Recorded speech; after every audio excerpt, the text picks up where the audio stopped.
Hi all welcome back to my channel. അപ്പോൾ ഇന്നത്തെ നമ്മുടെ സ്പെഷ്യൽ അധികം ആരും അങ്ങനെ ഉണ്ടാക്കി നോക്കാത്ത നല്ല അടിപൊളിയൊരു സ്വീറ്റ് റെസിപ്പിയാണ് കേട്ടോ. അപ്പോൾ ഇതെങ്ങനെ ഞാൻ ഉണ്ടാക്കിയതെന്ന് കാണാം.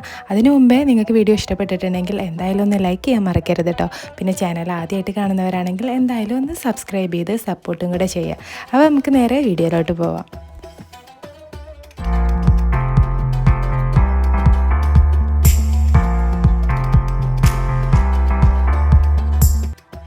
ഈ ഒരു മധുര പലഹാരം ഉണ്ടാക്കാനായിട്ട് നമുക്ക് മെയിനായിട്ട് വേണ്ടത് ഇതേപോലെ ഒരു പച്ച പപ്പായയാണ് കേട്ടോ. അപ്പോൾ ഞാനൊരു പച്ച പപ്പായയുടെ ഇത്രയും ഭാഗം തൊലിയൊക്കെ കളഞ്ഞിട്ട് ഒന്ന് കട്ട് ചെയ്തിട്ട് എടുത്തിട്ടുണ്ട്. ഇനി ഇത് നമുക്ക് ഒന്ന് വേവിച്ചെടുക്കണം. വേവിച്ചെടുക്കാനായിട്ട് ഞാനിതാ പപ്പായ കട്ട് ചെയ്തത് കുക്കറിലോട്ട് ഇട്ട് കൊടുക്കുന്നുണ്ട്. ഇനി ഇതിലേക്ക് ഒരര കപ്പ് വെള്ളം കൂടെ ചേർത്ത് കൊടുത്തിട്ട് ഒരു 2 വിസിൽ വരുന്നത് വരെ ഒന്ന് വേവിച്ചെടുക്കാം. അപ്പോൾ നല്ല കറക്റ്റ് പാകത്തിന് നമുക്ക് പപ്പായൊക്കെ വെന്ത് കിട്ടും കേട്ടോ. ഇതേപോലെ ഒന്ന് വേവിച്ചെടുത്താൽ മതി. അപ്പോൾ വേവിച്ചെടുത്ത കഷ്ണങ്ങളൊക്കെ ഞാൻ ഇതേപോലെ ഒരു പ്ലേറ്റിലോട്ട് മാറ്റി കൊടുക്കുന്നുണ്ട്. ഇതിൻ്റെ ചൂടൊക്കെ ഒന്ന് ആറിക്കിട്ടണം. പിന്നെ പപ്പായ വേവിച്ച് വെള്ളം ഉണ്ടാവും കുക്കറിൽ, അത് കളയേണ്ട നമുക്ക് ആവശ്യമുണ്ട്. അപ്പോൾ കഷ്ണങ്ങളൊക്കെ ഒന്ന് ചൂടാറി വരുമ്പോഴേക്കും നമുക്ക് കുറച്ച് ശർക്കര ഉരുക്കിയെടുക്കാം. അതിനായിട്ട് ഞാൻ 1.5 കപ്പ് അളവിൽ ശർക്കര എടുക്കുന്നുണ്ട്. ഏകദേശം 400 ഗ്രാം ശർക്കരയാണ് കേട്ടോ എടുക്കുന്നത്. അതിലേക്ക് ഒരു അര കപ്പ് വെള്ളം കൂടെ ചേർത്തിട്ട് നന്നായിട്ടൊന്ന് ഉരുക്കിയെടുക്കുന്നുണ്ട് കേട്ടോ. ഈ ശർക്കരയൊക്കെ ഒന്ന് അലിഞ്ഞ് കിട്ടുന്നത് വരെ മാത്രം ഒന്ന് ഉരുക്കിയെടുത്താൽ മതിയാവും.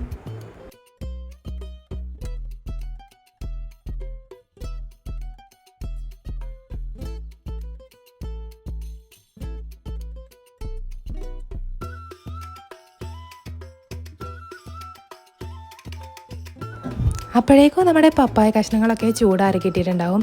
ഇനി ഇത് ഒരു മിക്സഡ് ജാറിലേക്ക് ഇട്ട് കൊടുത്തിട്ട് നമ്മളിത് നേരത്തെ പപ്പായ വേവിച്ച് വെള്ളം മാറ്റി വെച്ചിട്ടുണ്ടല്ലോ, ആ വെള്ളത്തിൽ നിന്ന് ഒരര കപ്പ് വെള്ളം കൂടെ ചേർത്ത് കൊടുത്തിട്ട് നന്നായിട്ടൊരു പേസ്റ്റ് രൂപത്തിൽ അരച്ചെടുക്കാം.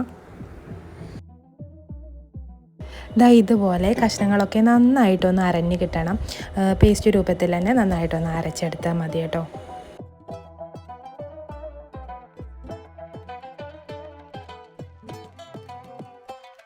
ഇനി ഞാൻ ഒരര കപ്പ് കോൺഫ്ലോർ എടുക്കുന്നുണ്ട്. അതിലേക്ക് ഒരര കപ്പിന് വെള്ളം കൂടെ ചേർത്ത് കൊടുത്തിട്ട് രണ്ടും കൂടെ നന്നായി ഒന്ന് മിക്സ് ചെയ്തിട്ട് എടുക്കുന്നുണ്ട്. ഇത് നമുക്ക് കുക്ക് ചെയ്യുന്നതിൻ്റെ ഇടയിൽ ആവശ്യമുണ്ട്. അപ്പോൾ എല്ലാം ഒരുക്കി വെച്ചതിന് ശേഷം നമുക്ക് കുക്ക് ചെയ്യാൻ തുടങ്ങാം. അപ്പോൾ ഞാൻ ഇതേപോലെ ഒരു പാന് അടുപ്പിൽ വെച്ചിട്ടുണ്ട്. എന്നിട്ട് അതിലോട്ട് കുറച്ച് നെയ്യും കൂടെ ചേർത്ത് കൊടുക്കുന്നുണ്ട് കേട്ടോ. ഇനി നെയ്യൊക്കെ നന്നായിട്ടൊന്ന് ഉരുകി വരട്ടെ. നെയ്യ് ഉരുകി കിട്ടുമ്പോൾ നമ്മൾ അരച്ചു വെച്ച പപ്പായയുടെ മിക്സ് ഇതിലോട്ട് ചേർത്ത് കൊടുത്തിട്ട് ഒന്ന് നന്നായിട്ടൊന്ന് വഴറ്റിയിട്ടെടുക്കാം. ഒരു 3-4 മിനിറ്റൊക്കെ ചെയ്തെടുത്താൽ മതി. ഇങ്ങനെ ചെയ്യുമ്പോൾ ആ പപ്പായയുടെ ഒരു പച്ചക്കുത്ത് ഉണ്ടാവുമല്ലോ, അതൊക്കെ ഒന്ന് മാറിക്കിട്ടും. പിന്നെ നെയ്യിൽ കിടന്ന് ഇത് നന്നായി വെന്തിട്ടുമ്പോൾ നല്ലൊരു രുചിയാണ് കേട്ടോ. അപ്പോൾ അതിന് വേണ്ടിയിട്ട് മാത്രം.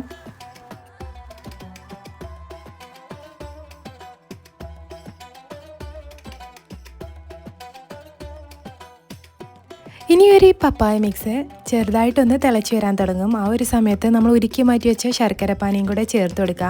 ഈ ഒരു ശർക്കരപ്പാനി ഞാനൊന്ന് അരിച്ചിട്ടുണ്ടായിരുന്നു കേട്ടോ. കാരണം ഇതിലെന്തെങ്കിലും ഒരു അഴുക്കൊക്കെ ഉണ്ടെങ്കിൽ അതൊക്കെ മാറ്റാൻ വേണ്ടിയിട്ട് ഒന്ന് അരിച്ചെടുത്തിട്ടുണ്ടായിരുന്നു.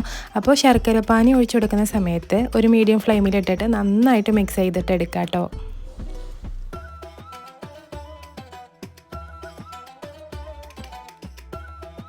ഇനി എന്തായാലും പച്ചപ്പപ്പായ കിട്ടുമ്പോൾ ഇതേപോലെ ഒന്ന് ട്രൈ ചെയ്ത് നോക്കണം കേട്ടോ.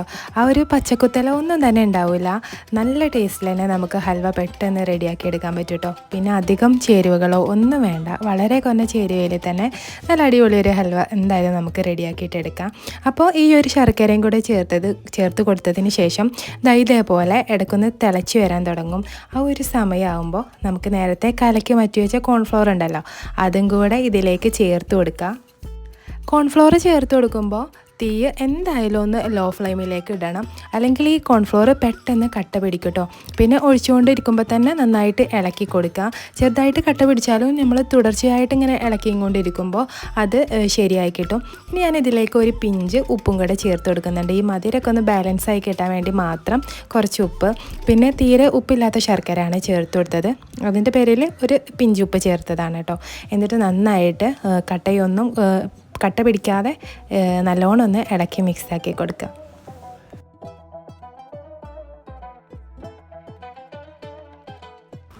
ഈ ഒരു കോൺഫ്ലവർ ചേർക്കുന്നതിന് പകരം നമുക്ക് മൈദയോ അല്ലെങ്കിൽ ഗോതമ്പ് പൊടിയോ ഒക്കെ ചേർത്ത് ഹൽവ റെഡിയാക്കിയിട്ട് എടുക്കാം. പക്ഷേ കോൺഫ്ലവർ ചേർത്ത് കൊടുക്കുമ്പോഴാണ് കേട്ടോ ഈ ഒരു കൂട്ട് പെട്ടെന്ന് തിക്കായിട്ട് കിട്ടുക, പെട്ടെന്ന് കട്ടിയാവാൻ തുടങ്ങും നമ്മുടെ കോൺഫ്ലവർ ചേർത്ത് കൊടുക്കുമ്പോൾ. അതുകൊണ്ട് തന്നെ നമുക്ക് കുറേ നേരം ഇട്ടിട്ട് ഇങ്ങനെ കട്ടിയാക്കി എടുക്കേണ്ട ആവശ്യം വരില്ല.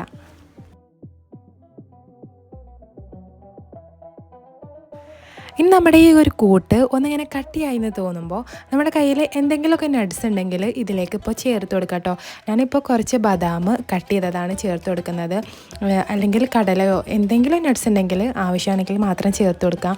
ഇത് ചേർത്ത് കൊടുക്കുമ്പോൾ പിന്നെ ഇങ്ങനെ കഴിക്കുന്ന സമയത്ത് ഇടയ്ക്ക് കടിക്കുമ്പോൾ നല്ലൊരു രുചിയാണ്. അപ്പോൾ ഇതൊന്നും നിർബന്ധമല്ല, വേണമെങ്കിൽ മാത്രം ചേർത്ത് കൊടുത്താൽ മതി.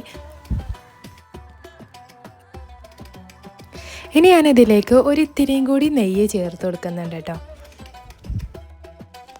ഈ ഒരു നെയ്യ് കൂടി ചേർത്ത് കൊടുത്താൽ ഇത് പെട്ടെന്ന് തന്നെ കട്ടിയായിട്ട് വരാൻ തുടങ്ങും കേട്ടോ.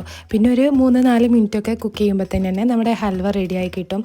ഇനി ഇതിൻ്റെ ഒരു പാകം എന്ന് പറയുന്നത് നമ്മുടെ ചട്ടിയിൽ നിന്ന് ഇങ്ങനെ റിലീസായിട്ട് കിട്ടണം. ഈ ഒരു പാകമായി കഴിയുമ്പോൾ നമ്മുടെ ഹൽവ റെഡി ആയിട്ടുണ്ടാവും.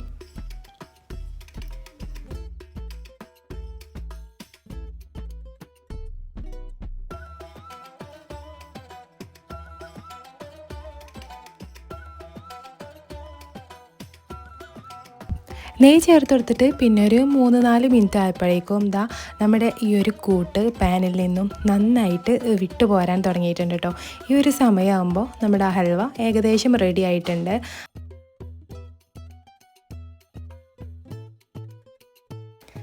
ഇതുപോലെ ആയിക്കഴിഞ്ഞാൽ ഇനി നമുക്ക് തീ ഓഫാക്കി കൊടുക്കാം. എന്നിട്ട് നമ്മുടെ ഏത് പാത്രത്തിലാണോ സെറ്റ് ചെയ്യുന്നത് ആ പാത്രത്തിൽ ആദ്യം തന്നെ കുറച്ച് നെയ്യ് ബ്രഷ് ചെയ്ത് വെക്കണം. എന്നിട്ട് ആ ഒരു പാത്രത്തിലേക്ക് ഇട്ട് കൊടുത്തിട്ട് ഒന്ന് പെട്ടെന്ന് തന്നെ ലെവൽ ചെയ്തിട്ടെടുക്കാം കേട്ടോ, അല്ലെങ്കിൽ ഇത് സെറ്റായി പോകും. അപ്പോൾ നല്ല കട്ടിയിൽ വേണമെന്നുണ്ടെങ്കിൽ ചെറിയ ഏതെങ്കിലും പാത്രത്തിൽ സെറ്റ് ചെയ്യാം, അല്ലെങ്കിൽ കട്ടി കുറഞ്ഞിട്ട് മതിയെന്നുണ്ടെങ്കിൽ അതിനനുസരിച്ചിട്ട് പാത്രം എടുക്കുക. ഇനി നമ്മുടെ ഹൽവ റൂം ടെമ്പറേച്ചറിൽ ഒന്ന് തണുത്ത് കിട്ടട്ടെ. തണുത്ത് കിട്ടിയതിന് ശേഷം അരികൊക്കെ ഇങ്ങനെ വെടിയിപ്പിച്ച് കൊടുത്താൽ പിന്നെ നമുക്ക് പെട്ടെന്ന് ഡീമോൾഡ് ചെയ്തിട്ട് എടുക്കാൻ പറ്റും. എന്നിട്ട് നമുക്ക് ഇഷ്ടമുള്ള ഷേപ്പിൽ കട്ട് ചെയ്തിട്ട് എടുക്കാം. ഒട്ടും തന്നെ കത്തിയിലൊന്നും ഇത് പറ്റിപ്പിടിക്കില്ല. ഇനി കത്തിയിൽ ഒട്ടിപ്പിടിക്കുക എന്നുണ്ടെങ്കിൽ കുറച്ച് നെയ്യ് എന്തെങ്കിലും ആക്കി കൊടുത്തിട്ട് കട്ട് ചെയ്തിട്ട് എടുത്താൽ മതിയാകും. അപ്പോൾ എന്തായാലും എല്ലാവരും ഒന്ന് ട്രൈ ചെയ്ത് നോക്കുക. പച്ചപ്പപ്പായ ഇനി കിട്ടുമ്പോൾ ഉണ്ടാക്കി നോക്കുക. എന്തായാലും ഒരു വെറൈറ്റി ആവും കേട്ടോ. എപ്പോഴും കഴിക്കുന്ന രുചിയിൽ നിന്നും എന്തായാലും ഒരു വെറൈറ്റി ആയി കിട്ടും. പിന്നെ എപ്പോഴും പറയുന്ന പോലെ തന്നെ വീഡിയോ ഇഷ്ടമായിട്ടുണ്ടെങ്കിൽ ലൈക്ക് ചെയ്യാൻ മറന്നിട്ടില്ലെങ്കിൽ എന്തായാലും ഒന്ന് ലൈക്ക് ചെയ്യുക കേട്ടോ. പിന്നെ ചാനൽ ആദ്യമായിട്ട് കാണുന്നവരാണെങ്കിൽ സബ്സ്ക്രൈബ് ചെയ്തിട്ട് സപ്പോർട്ട് ചെയ്യാൻ കൂടെ ചെയ്യുക. പിന്നെ ഫ്രണ്ട്സിനും ഫാമിലിക്കും ഒക്കെ ഒന്ന് ഷെയർ ചെയ്തിട്ട് സപ്പോർട്ട് ചെയ്യുക.